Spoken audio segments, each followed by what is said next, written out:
Cette exposition, elle montre l'évolution de l'image de la crucifixion, comment une image d'abord honnie, peu à peu va entrer dans le christianisme, devenir un Christ triomphant, impassible, souverain, qui vainc la mort, et puis peu à peu va devenir un Christ qui souffre, qui meurt, qui agonise, dont on voit toutes les souffrances, toutes les plaies, toutes les douleurs, pour émouvoir le fidèle. Eh bien, cette exposition a été conçue en lien avec l'oratorio Golgotha de Franck Martin, qui sera chanté à la cathédrale à la fin du mois de mars.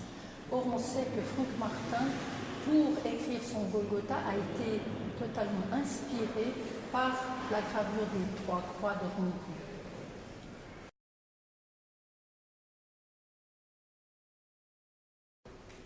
Eh bien, depuis le XIXe siècle, le motif de la crucifixion a totalement échappé aux églises. Et tous les artistes européens qui ont voulu montrer comment un être humain pouvait être injustement maltraité se sont emparés de ce motif.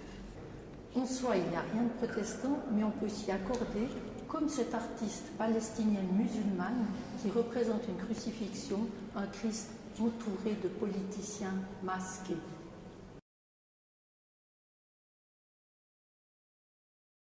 Eh bien, l'art chrétien cherche à enseigner, émouvoir, remémorer.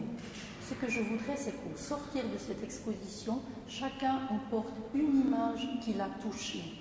Quant à moi, c'est cette plaque de reliure du Xe siècle qui réunit à elle seule tous les sens de la mort et de la résurrection que je garde dans mon cœur.